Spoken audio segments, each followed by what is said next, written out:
So what is the way forward? सुनो.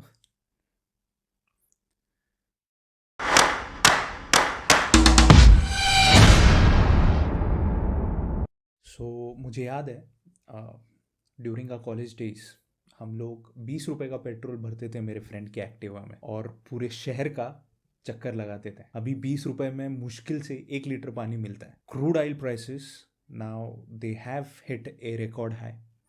Now let us find out how these prices are determined and what their impact on the Indian economy is.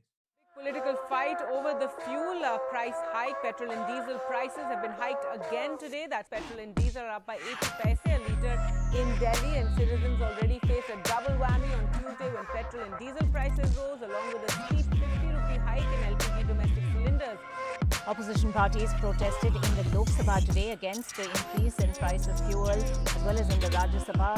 Staged a walkout as well, demanding a rollback, raising the issue of the question. Congress leader Niranjan Chaudhary said opposition parties have been claiming that the prices of diesel and petrol would increase after the election process. Members of the Congress, NCP, DMK-led parties raised slogans from their seats against the fuel price hike.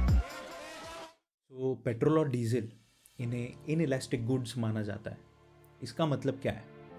तो generally जो products और services होती हैं ये price elastic होती हैं demand के साथ. मतलब किसी भी प्रोडक्ट या सर्विस उसकी जो डिमांड होती है वो कितनी सेंसिटिव है प्राइस के चेंज होने पे. That is nothing but the price elasticity to the demand. Elastic good वो होता है जिसके प्राइस में चेंजेस आने से एक सिग्निफिकेंट शिफ्ट आता है डिमांड में भी. Let's take the example of soft drinks. Soft drinks ये कोई नेसेसिटी नहीं है. If there is a big increase in the prices of a certain brand of soft drink, people they would stop buying this soft drink. On the other hand, if there's a significant drop in the prices of this soft drink, then it would be much more attractive for the people to buy that soft drink. On the other hand, inelastic goods are those goods जिसमें price में change आने से भी उसके demand में एक significant shift नहीं आता है. Generally these inelastic goods are necessities and they don't have a substitute. I'll give you an example. Now people need fuel for their cars or for their bikes. अगर fuels के prices ऊपर भी जाते हैं, high भी होते हैं, people will need to commute to their work, right? They would have to go to drop their kids. They would have to go to the nearby store to get the different necessities. Right? Even if the prices of these fuel is higher, people will still buy the fuel. So now the prices of crude oil वो $130 पर barrel touch करके आए हैं. And दिसंबर में ही ये prices around $70 per barrel थे. The biggest reason for this spike is of course the conflict that is going on between Russia and Ukraine. There is also a ban on the Russian oil in the international market. So there is this supply side problem which will automatically be increasing the price. Russia, of course, it is the world's second largest producer of oil. और अगर आप Russia के oil को market से बाहर रखने की कोशिश करोगे तो ऑटोमेटिकली ऑयल की प्राइसेस हायर जाएंगी. Unfortunately the elections are also over now. Fuel prices अभी बढ़ सकती हैं और एंड बहुत सारे पॉलिटिकल एनालिस्ट इकोनॉमिस्ट ने ये भी बोला है कि ऑफ कोर्स 10 to 15 रुपीज़ से पेट्रोल डीजल की प्राइसेस बढ़ेंगी ही. आई विश हमारे यहाँ पूरे साल इलेक्शंस होते. 2010 से पेट्रोल के प्राइसेस गवर्नमेंट ने डीरेगुलेट किए हैं. 2014 से डीजल के प्राइसेस को भी डीरेगुलेट किया है फ्रॉम द गवर्नमेंट्स कंट्रोल. और 2017 से ये प्राइसेस अब डेली रिवाइज होती हैं. Basically there are 4 factors which influence the prices of the petrol and diesel and of course the other fuels also. पहला फैक्टर ये है इंटरनेशनल मार्केट में जो क्रूड ऑयल का प्राइस होता है वो सबसे बड़ा फैक्टर है। इसके साथ क्रूड ऑयल को प्रोसेस करने के लिए जो भी कॉस्ट आती है, लॉजिस्टिक्स ट्रांसपोर्ट करने के लिए जो भी कॉस्ट आती है वो भी शामिल है। दूसरा फैक्टर है एक्साइज ड्यूटी। सेंट्रल गवर्नमेंट एक एक्साइज ड्यूटी लगाता है on these fuels. They are still out of the GST regime of course. And the third factor is value added tax which is imposed by the state governments. इसके साथ एक और चौथा और एक रिलेटिवली स्मॉल कंपोनेंट है, वो है dealer commissions to these fueling stations. India जितना भी टोटल डिमांड है उसका 84% इम्पोर्ट करता है। So there is this high import dependence. So जो भी प्राइजेज होती हैं क्रूड ऑयल की in the international market, they ultimately affect the prices of petrol, diesel, LPG in the domestic market. International crude oil prices ये एक बड़ा factor है petrol और डीजल के प्राइसेस में। इसके साथ दूसरा बड़ा फैक्टर है the taxes that are levied by the central government and the state governments. 2014-2015 में जब हमारा अच्छे दिन गवर्नमेंट पावर में आया, क्रूड ऑयल के prices in the international market they were around $100 per barrel, और जो सेंट्रल गवर्नमेंट को एक्साइज ड्यूटी मिलता था वो अराउंड 30,000 करोड़ था on petrol and 40,000 crore on diesel. But subsequently the prices of the crude oil in the international market they drop to around $30 per barrel in around 2016। But हमें consumers को इसका फ़ायदा मिला क्या? तो absolutely not. What we got instead was a 400% increase in the taxes. So if you look at the statistics, अप्रैल 2020 से लेके जनवरी 2021 तक 90,000 करोड़ एक्साइज ड्यूटी मिला है गवर्नमेंट को on petrol and 2 lakh crore का एक्साइज ड्यूटी मिला है on diesel. By not reducing the taxes, of course the government got higher revenue. And the government of course has used this revenue for social welfare programs. It has used for various kinds of relief works.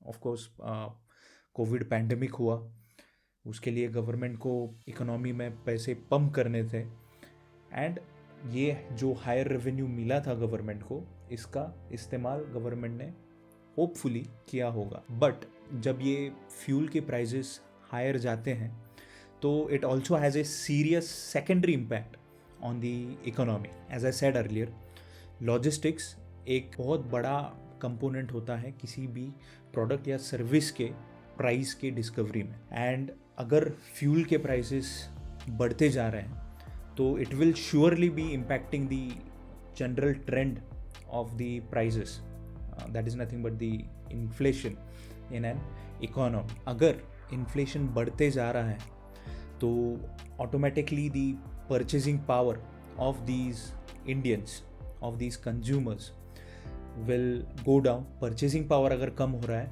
तो demand पे negatively impact करेगा। अगर लोग कम goods and services demand कर रहे हैं तो it will obviously be affecting the businesses also. Businesses को कोई इंसेंटिव नहीं रहेगा for investing in new capacities. Take for example, if you are a bike manufacturer और आपकी capacity है 100 units of bikes को generate करने की per day, but the demand is only of 60 units of bikes per day. So why would you be expanding your production capabilities?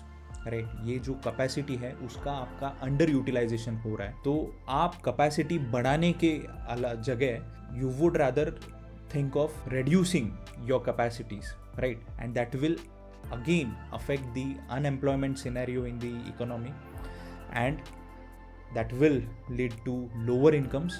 Lower incomes will again lead to lower demand in the economy, and the cycle will continue. So the Indian economy already weak है। अगर आप अक्टूबर to दिसंबर के GDP numbers देखोगे तो the growth in this quarter was around 5.4%, which is very bad considering that this quarter it generally enjoys a bump in the GDP numbers because of the festivals that we have during this quarter. Diwali hoti hai, right? So automatically the demand during this quarter is more. इसके साथ Covid के numbers भी कम थे. Still the GDP numbers for this quarter, October to December quarter, they were low. So that is a worrying sign, and we need to look into how we can tackle this. Now considering this quarter, January to March, जहाँ पे Omicron variant का resurgence था, इसके साथ अभी जो ये Ukraine का क्राइसिस चल रहा है, उसके वजह से इकोनॉमी पे एक बहुत ही बड़ा नेगेटिव इम्पैक्ट हुआ है, and that will obviously be reflecting in the GDP numbers that will come in the upcoming months. कई experts बोल रहे हैं कि India is likely to go into a stagflation. Now, what is stagflation? Stagflation ये एक combination होता है high inflation और स्टैग्नेंट ग्रोथ का. इन्फ्लेशन भी हाई है इकोनॉमी में, and at the same time the growth is also stagnant. That is nothing but stagflation. So what is the way forward now? Central government ने कुछ alternative ways ढूंढे हैं for reducing the cost of fuel. उनमें से एक है national policy on the biofuels which was brought in 2018, जिसमें government has set a target of selling petrol with 20% ethanol. 20% ethanol should be blended in the petrol. That is what the target is. But of course, this won't happen overnight. ये कोई overnight होने वाली चीज़ें नहीं है. इसे implement करने में बहुत सारा समय जा सकता है. But right now what we need is the reduction on the taxes on the petrol and diesel, and of course on the other fuels also. That will somewhat cushion the rate of inflation, cushion the shock of inflation on the common Indians. ये जो high fuel taxes का जो impact है on the economy, इसे RBI के governor mister Shaktikanta दास, इन्होंने भी highlight किया है, जिसमें उन्होंने बोला है सप्लाई साइड मेजर्स की बहुत ज़रूरत है, जिसमें ये हाई इनडायरेक्ट टैक्सेस जो हैं अभी on petrol, on diesel and on other fuels, ये एक कोऑर्डिनेटेड मैनर में रिड्यूस करने चाहिए by the central government as well as by the state government. इसे करना बहुत क्रिटिकल है for boosting our economy, and as a prime minister has said, we want to make our economy a $5 trillion economy by 2025, and we need some drastic measures. This can be one of the measure for boosting the demand in the economy by reducing the supply side constraints. I hope you got an idea why we have such high prices of fuel, and जो आने वाले दिन हैं उसमें maybe the fuel prices might increase to some new level. They might break some new records. I hope you got the gist of what I was trying to say. See you in the next one. Thank you for watching.